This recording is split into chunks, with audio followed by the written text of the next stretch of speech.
All praises, honor, and glory be to the Heavenly Father in the name of His only begotten Son and the Holy Spirit. Call Halayim La Yahweh, Ba'asham, Yahweh Shai, Wadash.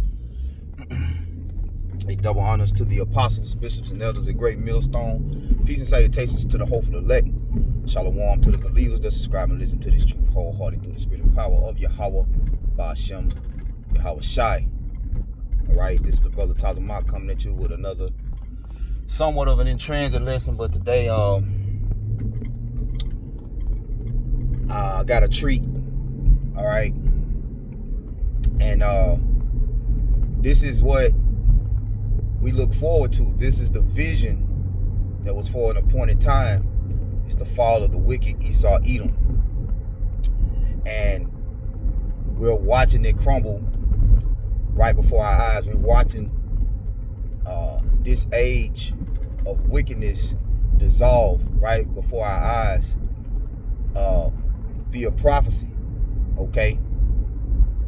And what you're about to see is the global economic decline of America's power, all right? The rapid global economic decline of America's power, okay?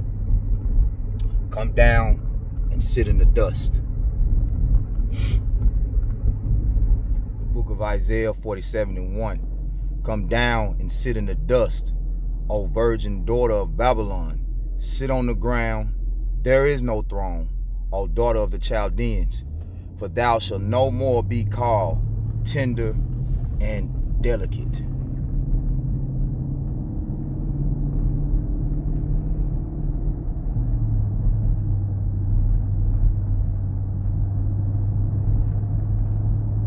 The geopolitical chessboard, US, Russia, and China. Today we're diving into what I like to call the geopolitical chessboard, the high-stakes game between the US, Russia, and China. The mainstream media likes to simplify things, but this is no checkers game.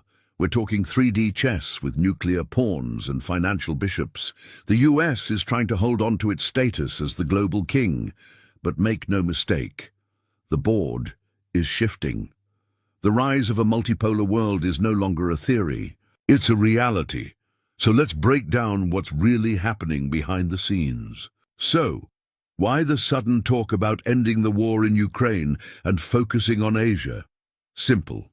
The Pentagon has been running war games, simulations about what would happen if the US got into a conflict with China over Taiwan. And guess what? The US loses every single time. We're not talking about minor defeats. We're talking about catastrophic losses of aircraft carriers, bases getting wiped out, supply lines cut. The generals know it, the think tanks know it, but no one in DC wants to admit it publicly. That's why you're seeing this pivot to Asia, to save face, to buy time, to rethink strategy. But here's the problem. They're still playing yesterday's game with yesterday's pieces. The US military-industrial complex is stuck in a Cold War mindset. They think aircraft carriers and massive bases in Guam are gonna scare China. Wrong.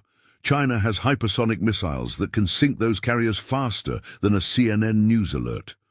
The Pentagon's own simulations admit this, but instead of adapting, they're doubling down on the same outdated strategies. More bases, more troops, more spending. It's like trying to win a smartphone war with rotary phones. Meanwhile, China and Russia are playing Go, not chess. They're expanding influence subtly, strategically, without direct confrontation. The Russia-China alliance. Energy and financial. Warfare. Now let's talk about the real game changer, the deepening Russia-China alliance. This is not some surface-level partnership. This is a full-spectrum alliance, military, financial, energy. While Washington was busy printing dollars and playing regime change games in Eastern Europe, China was signing 30-year energy deals with Russia. We're talking pipelines, railways, oil, natural gas, you name it. And the kicker? They're trading. Outside the dollar system, the petrodollar's days are numbered. This is why BRICS is expanding, why Saudi Arabia is eyeing membership. It's not just about economics, it's about creating a financial world where the dollar is just another currency, not the currency. The myth of US hegemony, a reality check. Washington. Elites still cling to this fantasy of US hegemony, the idea that American military and financial power is unchallengeable. Well, that myth is crumbling faster than the US Treasury's balance sheet. The fact is, the US can't fight a two-front war, not against Russia in Europe and China in Asia. Heck, we couldn't even handle Afghanistan after 20 years. The multipolar world is here, folks. BRICS is the new G7. The Shanghai Cooperation Organization is the new NATO. And while the West argues about pronouns and diversity quotas, China and Russia are playing the long game, securing resources, building infrastructure, expanding influence. They're winning without firing a shot. The new geopolitical reality. So where does this leave us? Well, the US has two choices: adapt to the new reality or keep pretending it's still 1991. The multipolar world isn't some conspiracy theory. It's a fact. Russia and China aren't backing down, and they've got the economic and military clout to reshape the global order. The days of the US calling all the shots are over. The question is, will Washington wake up and start playing real 3D chess, or will it keep playing checkers until the game's already lost? That's the real geopolitical chessboard, folks. The European dilemma. Independence or subservience? Europe at a crossroads. All right, folks, Jim Willie here. Today, we're diving into what I like to call the European dilemma, a choice between independence or continued subservience to US interests. Europe is in a crisis, not just economically, but politically and strategically. The war in Ukraine, the energy shortages, the economic collapse, these are symptoms of a deeper problem: Europe's inability to break free from US and NATO control.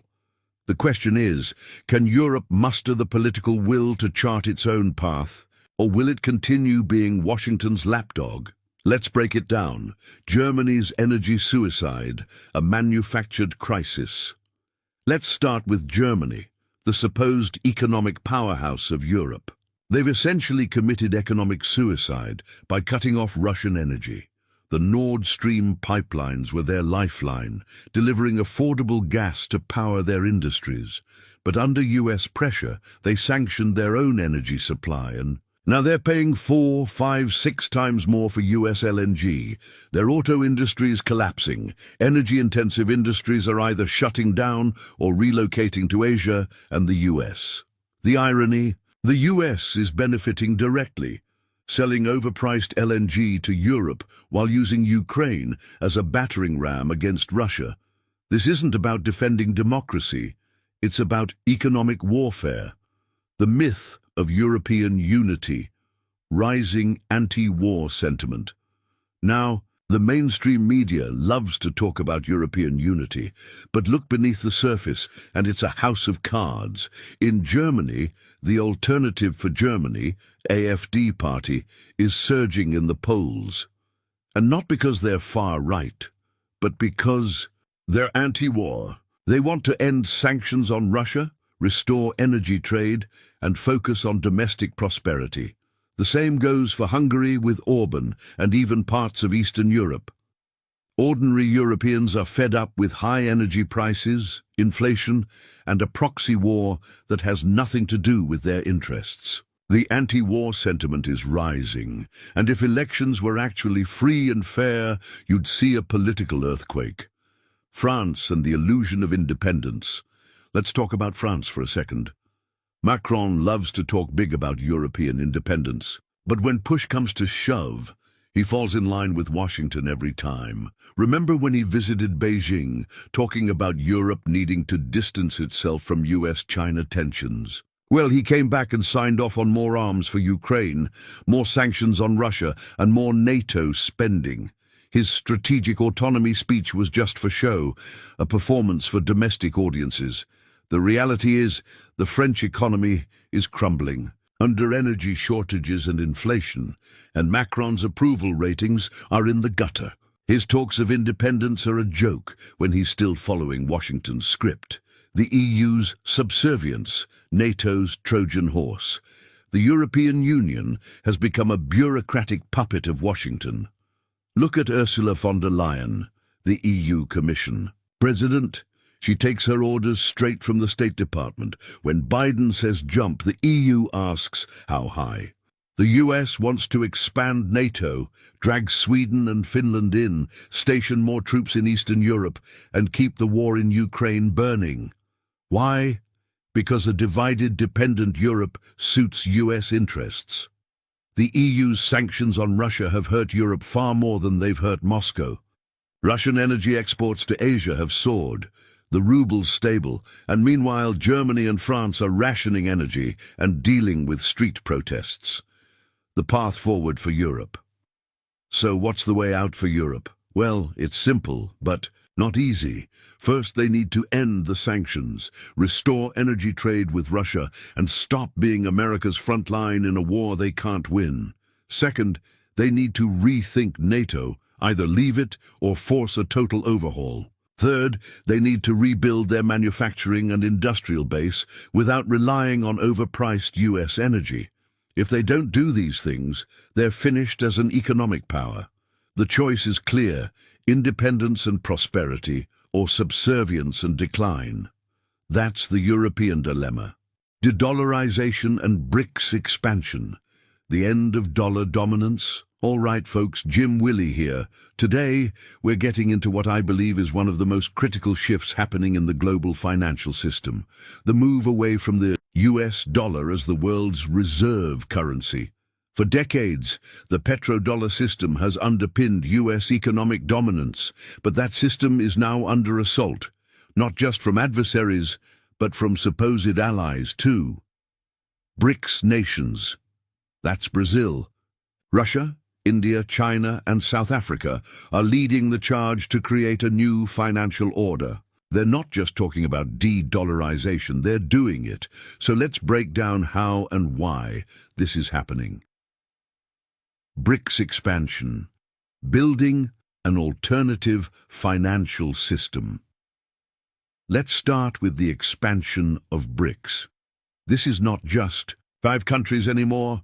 We're looking at an expanded group that could soon include Saudi Arabia, Iran, Argentina, and others. That's a combined population of over 4 billion people, controlling a massive chunk of global GDP and natural resources.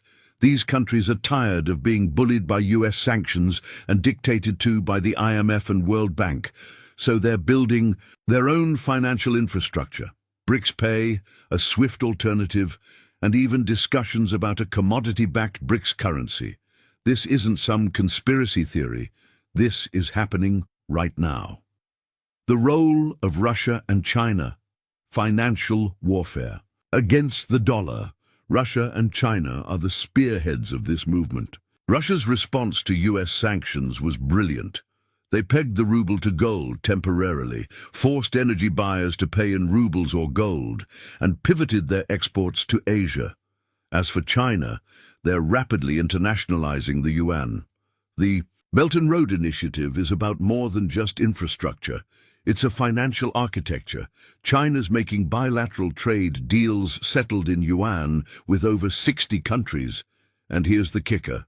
They're buying gold hand over fist. The message is clear. They want a return to a commodity-backed system and an end to dollar hegemony. US sanctions, the boomerang effect.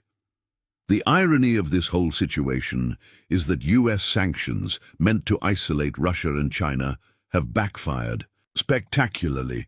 Instead of isolating Moscow, sanctions pushed Russia to accelerate deals with India, Iran, and Turkey, all outside the dollar system. Instead of weakening China, sanctions have sped up the creation of alternative payment systems. The US cut Russia off from SWIFT, and Russia responded by expanding its own SPFS payment system and linking it with China's CIPS.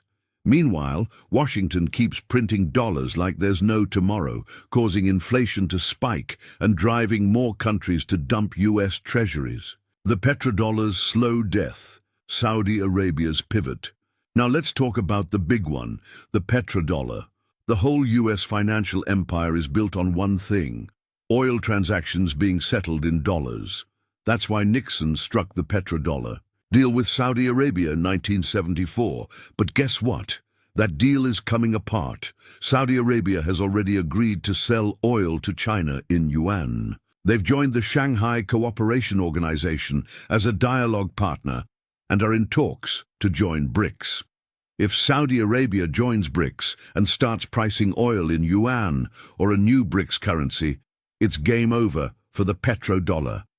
The US Treasury market will implode as countries no longer need to hold dollars for oil transactions. The path to financial decoupling. So where does this leave us? In short, the world is de-dollarizing at warp speed. The BRICS nations are not just expanding, they're creating a parallel financial system that doesn't rely on the dollar. US sanctions have accelerated this process, pushing even traditional allies to rethink their exposure to dollar risks. The IMF and World Bank's influence is waning, and the US faces a future where it can't export inflation through dollar dominance. The days of dollar hegemony are numbered, folks. The financial decoupling is real, it's accelerating, and it's unstoppable. The hidden hand. NGOs, color revolutions, and Western influence, the real puppeteers behind democracy. All right, folks, Jim Willie here. Today, we're pulling back the curtain on what I like to call the hidden hand, the network of NGOs and so-called humanitarian organizations that are really just fronts for Western intelligence and regime change operations. We're talking about outfits linked to George Soros, USAID, the National Endowment for Democracy, and a host of others. These organizations claim to promote democracy and human rights, but in reality, they're all about controlling political outcomes and maintaining Western hegemony. So let's dig into how they operate, where the money goes, and what their real agenda is. The NGO complex, Soros, USAID, and the Color Revolution playbook. Let's start with George Soros and his network. Through the Open Society Foundations, Soros has spent billions funding so-called pro-democracy movements around the world. But if you follow the money, it always leads to the same place: regime change that benefits Western interests. Whether it's the Rose Revolution in Georgia, the Maidan coup in Ukraine, or the recent protests in Belarus, the playbook is the same. Mobilize NGOs, flood social media with propaganda, and use economic leverage to destabilize governments. USAID isn't any better. They've got a $40 to $50 billion budget, and a lot of that goes to funding political opposition movements under the guise of humanitarian aid. Romania and Hungary, case studies in NGO meddling. Let's get specific. In Romania, we recently saw the arrest of a popular political leader who was gaining momentum by challenging EU directives. The excuse: allegations of election interference by Russian media. But when you dig deeper, you find that NGOs linked to Soros and funded by USAID were heavily involved in pushing the opposition. Same story in Hungary. Viktor Orban has been labeled an authoritarian by the EU, not because he's a dictator, but because he kicked out Soros-linked NGOs and refused to turn Hungary into a migrant dumping ground. Orban's sin was putting Hungary first, and for that, the EU and US are hell-bent on getting rid of him. The European Union, a Trojan horse for US interests. Now, the EU likes to portray itself as an independent superpower. But if you look at how EU policy is shaped, it's clear they're just a proxy for US interests. Ursula von der Leyen and her commission take their marching orders straight from Washington. When the US wanted sanctions on Russia, the EU fell. in line, even though those sanctions hurt Europe far more than they hurt Russia. The real agenda? To prevent any European state from getting too cozy with Russia or China. That's why you see such a concerted effort to fund opposition parties and smear campaigns against anyone who talks about restoring energy ties with Russia or rolling back sanctions. The hypocrisy of democracy promotion. Here's the kicker. The same NGOs that scream about democracy and free elections are the ones undermining those very things. When a nationalist or anti-EU party wins an election, the media immediately labels it as illegitimate or the result of foreign interference. But when these same NGOs pump millions into opposition parties, flood the airwaves with propaganda and fund protests that's called democracy promotion, in reality it's just about keeping Europe on a short leash, dependent on US energy, US military protection, and US financial systems. The hypocrisy is staggering. Conclusion, the path forward for sovereignty. So what's the solution? First, European countries need to kick out these NGOs that act as Trojan horses for Western intelligence agencies. Second, they need to reform their media landscapes to prevent foreign-funded outlets from dominating the narrative. Third, they need to start putting their own national interests ahead of Brussels and Washington. If they don't, they'll just keep sliding into economic decline and political chaos. Sovereignty means making your own decisions, not having them dictated by unelected bureaucrats and foreign-funded NGOs. That's the hidden hand behind all this chaos, folks.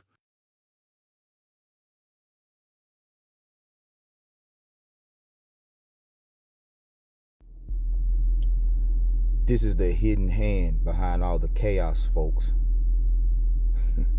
Sirach, also Ecclesiasticus in the Apocrypha 10:4. The power of the earth is in the hand of the Lord, Yahweh Ba'Shem Yahushai, and in due time he will set over it one that is profitable.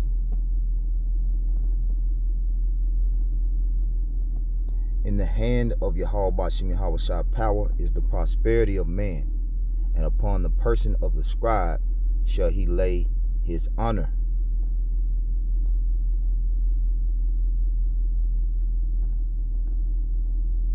Verse 7, pride is hateful before Yahweh Ba'Shem Yahushai power and man, and by both do one commit iniquity. And we are watching Babylon the Great, aka America, reap the consequences of the iniquity that it has sowed in the earth for centuries.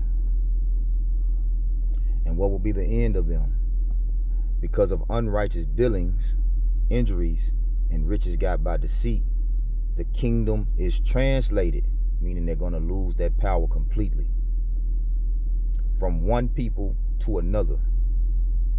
And contrary to popular belief, that power is going to be given to the Israelites. God's chosen people will be the new rulers of the earth, the new kings of the earth.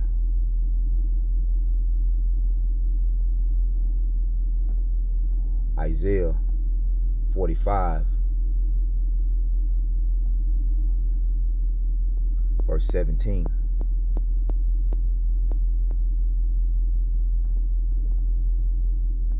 But Israel shall be saved in the Lord with an everlasting salvation. Ye shall not be ashamed, nor confounded, world without end. And even better to the point, Daniel 7:18. But I'll start at 17.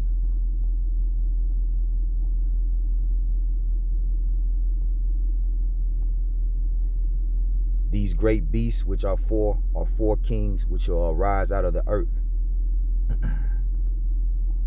But the saints of the Most High shall take the kingdom and possess the kingdom forever, even forever and ever. All right? And what you're seeing is this beast turn on the whore as prophesied. And leading up to this, you're going to see this what are they calling this economic war with the tariffs go back and forth. Even as our Lord said, you will have wars and rumors of wars, which ultimately this is the beginning of sorrows for the people that's dwelling on the earth. All right. The tariffs will cause inflation. There will be another shutdown. Okay. And you're going to see civil unrest, sedition, insurrection, martial law, and ultimately the famine of the word. All right. And what Babylon the Great is doing now through these policies that Trump is implementing is setting up this beast, all right, to turn on the whore. And once the beast turns on the whore, pretty much she's going to be isolated, left to herself. Just like this this whole play with Trump putting tariffs on Canada and Mexico, all right, is falling right in line with prophecy, where even America's closest neighbors won't be allies with them. All right, this whore will have absolutely no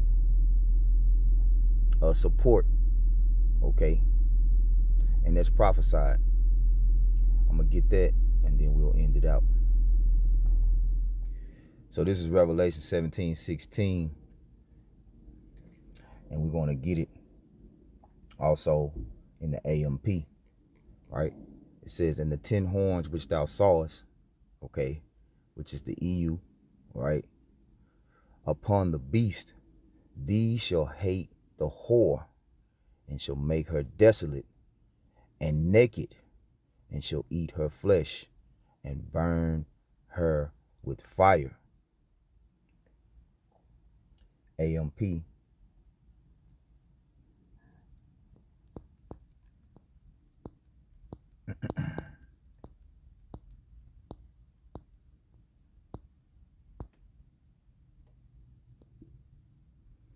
And the 10 horns which you saw, and the beast, these will hate the prostitute, and will make her desolate, isolate her, and naked, and strip her power and influence. I'm gonna read that again. And the 10 horns which you saw, and the beast, these will hate the prostitute, and will make her desolate and naked, stripped of her power and influence, and will eat her flesh and completely consume her with fire. And that fire is going to come by the means of the thermonuclear missiles, mainly at the hand of Russia and China. The new so-called geopolitical power shift, right? Ultimately, the BRICS, all right, is excelling over NATO, all right? And NATO represents the beast. Verse 17, for the Most High hath put in their hearts to carry out his purpose by agreeing together to surrender their kingdom to the beast until the prophetic words of the Most High will be fulfilled. And this is better. This verse is better read in the KJV. All right, verse 17. We're going to take it back to the KJV. For the Most High hath put in their hearts to fulfill his will, and to agree and give their kingdom unto the beast, until the words of the Most High shall be fulfilled. And Donald Trump's policies is doing just this. All right. Donald Trump's policies are doing just this, turning over the kingdom to the beast. But we read in Daniel 7, the saints of the Most High is going to conquer that beast. Call Halal Yumla Yahweh Ba Hashem Yahweh Shai, Hakodash, Kwam Yasharala, Abba, Rise Israel, destroy confusion. Shalom.